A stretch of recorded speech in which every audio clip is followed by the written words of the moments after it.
Meine Damen, meine Herren, verehrtes Publikum, herzlich willkommen zur zweiten Staffel unserer Baudokumentation. Es ist uns eine enorme Freude, Sie auch dieses Jahr wieder an der Entstehung dieses fantastischen Projekts teilhaben zu lassen. Einzigartig in Deutschland, ich kann mir das nicht merken. In Deutschland, ja, in Europa vereint sie technische und kreative Exzellenz. Wir werden erneut beleuchten, wie Ingenieurskunst, Erzählkunst und die Kunst des Designs hier auf einzigartige Weise ineinandergreifen. Gestatten Sie uns jedoch auch diesen kritischen Moment der Selbstreflexion. Uns ist nahegelegt worden, durch den direkten Austausch in den sozialen Medien, als auch im direkten Austausch mit unseren Zuschauenden, Den humoristischen Ansatz. dass unser humoristischer Ansatz gelegentlich den ungewollten Effekt erzielt, durch ein Übermaß an Klamauk die gewünschte Exzellenz zu disqualifizieren. Daher haben wir uns entschlossen, die Tonalität der neuen Staffel seriöser anzulegen. Es war nie unsere Absicht, die technischen und künstlerischen Ausnahmeleistungen der Projektbeteiligten durch eine respektlose Darstellungsweise zu schmälern. Vielmehr bezweckten wir mit unserer programmatischen Heiterkeit eine durch und durch respektvolle, liebevolle Hommage an die Kunst der Unterhaltung. Eine performante Zelebration dessen, was doch gerade im Kern das Thema unserer Dokumentation ausmacht, der emotionalen, befreienden Kraft des Vergnügens. Sollte das zu Missverständnissen geführt haben, bedauern wir dies. Wir werden von nun an unseren Gegenstand mit größerem Respekt, mit dem gebotenen Ernst behandeln. Der Fokus liegt in dieser Staffel also auf dem Informationsgehalt. Wir bieten Ihnen mehr Fakten und profunderes Hintergrundwissen, ohne dieses durch unmotivierte Slapstick-Einlagen zu schmälern. Doch nach diesem Ausblick ein kurzer Blick zurück. Was bisher geschah.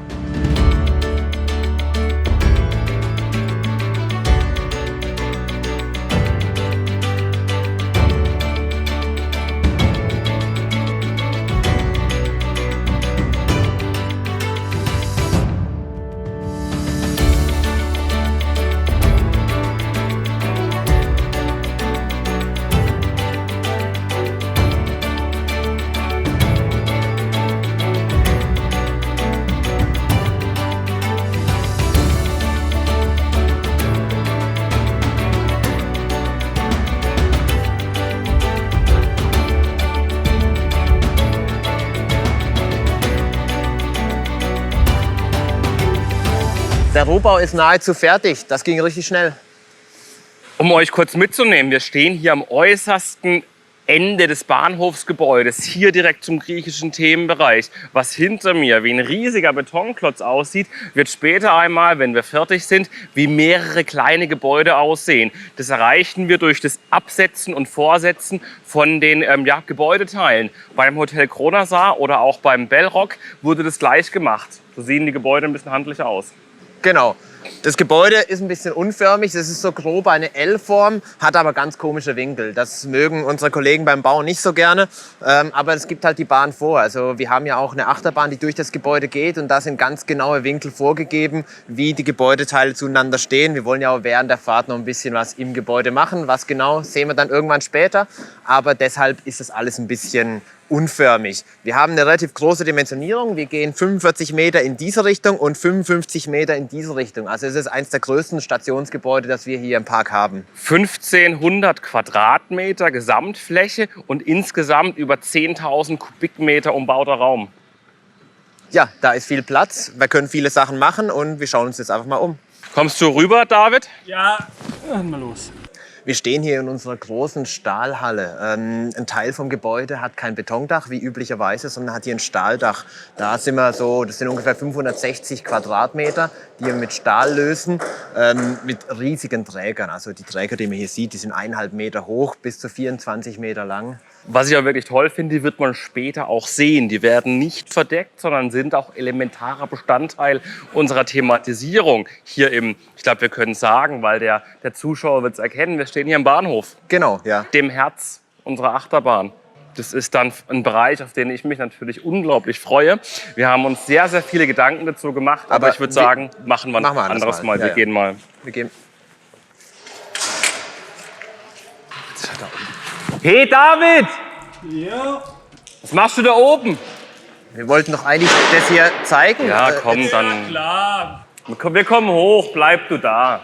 404, 405, 406 sind alle Fundamente für die Stützen da. Metzger approved. Dann Können wir anfangen, ja. Aufzubauen. Wenn man hier steht, es ist schon echt ganz schön hoch, gell? Aber gut, ich meine, 10 Meter. 10 Meter Von hier sind wir hier aus. hoch, ja genau. Hat aber auch einen Grund. Es kommt zwar nicht auf die Größe an, aber in dem Fall halt schon ein bisschen. Weil wir haben ja hier eine um die 32 Meter hohe Achterbahn. Wir haben hier einen 28 Meter hoher Dekoturm. Und wenn das Gebäude jetzt nur 7 Meter hoch wäre, das würde halt ein bisschen, die Proportionen, die passen dann halt nicht. Und deshalb haben wir einen Trick angewandt.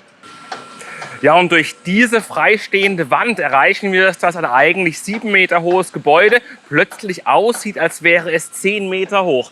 Hat überhaupt keine statische Relevanz, ein Dach bekommt es auch nicht, sieht aber cool aus. Der alte Baustatiker, wieder was auswendig gelernt. Wollen wir eigentlich schon darauf eingehen, was diese Fußpunkte hier oben auf sich haben? Wir haben da drüben noch ein Wartungsgebäude. Lass doch mal, wir gehen mal angucken. rüber. Ich gehe mal, ja, also... Und wir haben doch gesagt, weniger Slapstick-Scheiß.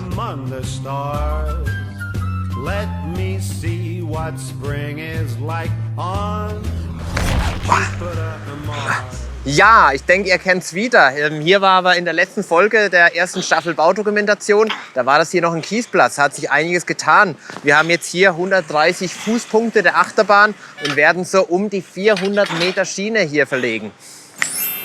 Etwa so viel wie Matterhornblitz oder auch die Pegasus-Achterbahn. Ja, hinter uns sieht man auch schon ein kleines Gebäude, ist das Wartungsgebäude. Wir hatten leider keinen Platz, wo der Bahnhof errichtet wurde, deswegen hier mitten auf der Strecke. Aber ich würde sagen, wir gehen mal rein. Wir gehen mal rein, hat ja noch ein paar andere Gründe. Wir sind jetzt hier im Wartungsbereich der neuen Achterbahn. Es sieht jetzt alles noch sehr, sehr groß aus. Aber wenn die ganzen Bauteile, die ganzen Einbauten von Mack Rides hier sind, dann wird es hier schon ziemlich eng sein. Man muss aber schon sagen, das ist hier eine beachtliche Größe, die wir haben. Ich meine, hier auf diesen 370 Quadratmeter könnte man ja einmal Snorri-Touren errichten. Ja, ja, Das ist so. Wir werden die Größe aber auch brauchen. Ja, genau. Also man kennt ja auch unsere anderen Wartungsbereiche. Wäre jetzt gut, eigentlich sollte man einmal zeigen, wie das hier alles funktioniert. Blue Fire ist ja. schön. Würdest du einmal kurz... Jetzt?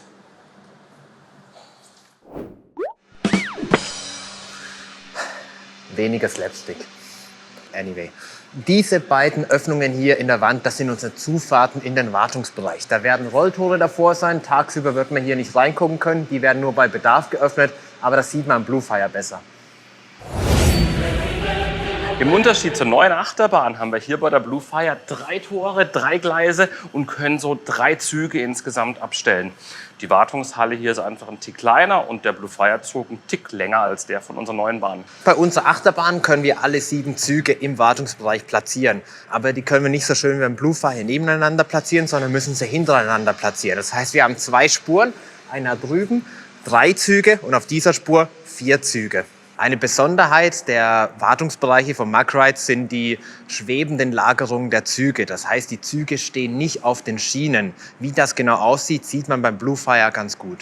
Sobald der Zug in den Wartungsbereich der Blue Fire eingefahren wurde, steht er nicht mehr hier auf den Laufrädern, sondern hier auf diesen kleinen Seitenrädern.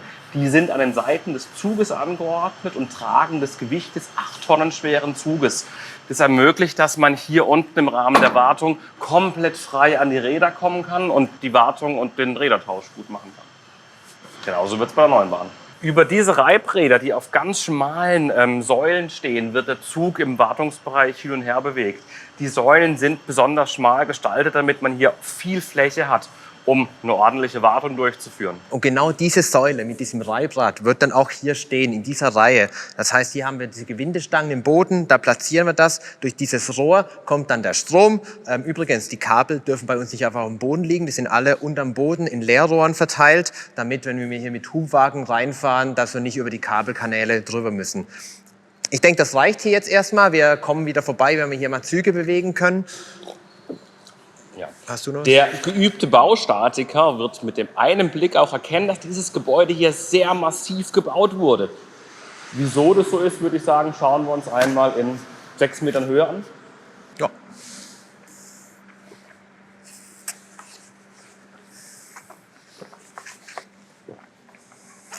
Also hier oben haben wir 21 Fußpunkte auf dem Dach platziert. Das ist eigentlich der einzige Grund dafür ist Platzmangel. Es ist ein sehr enges Baufeld und dadurch, dass wir hier ein paar Fußpunkte aufs Dach von der Wartungshalle platzieren können, sparen wir hunderte Quadratmeter, die wir andersweitig nicht nutzen können. Natürlich, das Gebäude wird ein bisschen aufwendiger, ein bisschen teurer, aber im Vergleich zu der Fläche, die wir einsparen, ist es ein Witz. Naja, nicht nur Fläche einsparen, wir haben sie schlicht und ergreifend einfach gar nicht. Wir befinden uns hier ja direkt an der Parkaußengrenze, an der auch die Achterbahnzüge vorbeirauschen werden. Ich denke, vor allem bei der Kapazität, die wir hier anpeilen, wird man hier nicht in den Park fahren können, ohne nicht einen Zug vorbeifahren zu sehen. Das wird gigantisch. Aber apropos gigantisch und vorbeifahren, schau mal, die erste Schiene. Oh, das müsste die 27 sein. Die ist so 2,3 Tonnen schwer. Schön auswendig gelernt.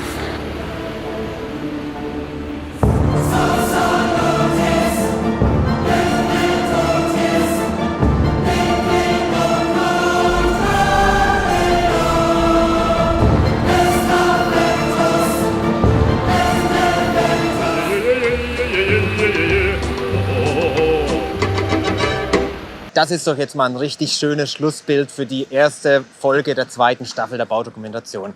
Ich hoffe, es hat euch gefallen, wie wir jetzt das neu angehen, wie es halt ein bisschen seriöser auch ist. Und es wird in den nächsten Tagen und Wochen und Monaten hier einiges passieren. Wir haben einiges zu zeigen. Bis bald. Warte mal, wollen wir nicht noch zu den Stützen darüber gehen? Da waren wir noch gar nicht. Dann halt. Wirklich ein wunderschönes Schokobraun, unsere Stützen. Das ist eine Chocobraun, das ist, um genauer zu sein, Tropenholzbraun, RAL 050 30 Das 20. interessiert, glaube ich, eher weniger. Spannenderweise kommen jeden Tag 2 LKW mit neuen Stützen aus Belgien. Etwa 50 Tonnen liegen schon hier. Es sind eigentlich 50,363 Tonnen. Jeden Tag kommen 20 Tonnen mit neuen Stützen hier an. Insgesamt kommen 30 LKWs mit knappen 500 Tonnen an Stützen. Das sind 493,5 Tonnen insgesamt Stützen. Können wir jetzt aufhören? Jetzt gut? Ja. Dann Karte raus, das war's. Bis nächsten Monat. Was machen wir jetzt mit der Schiene?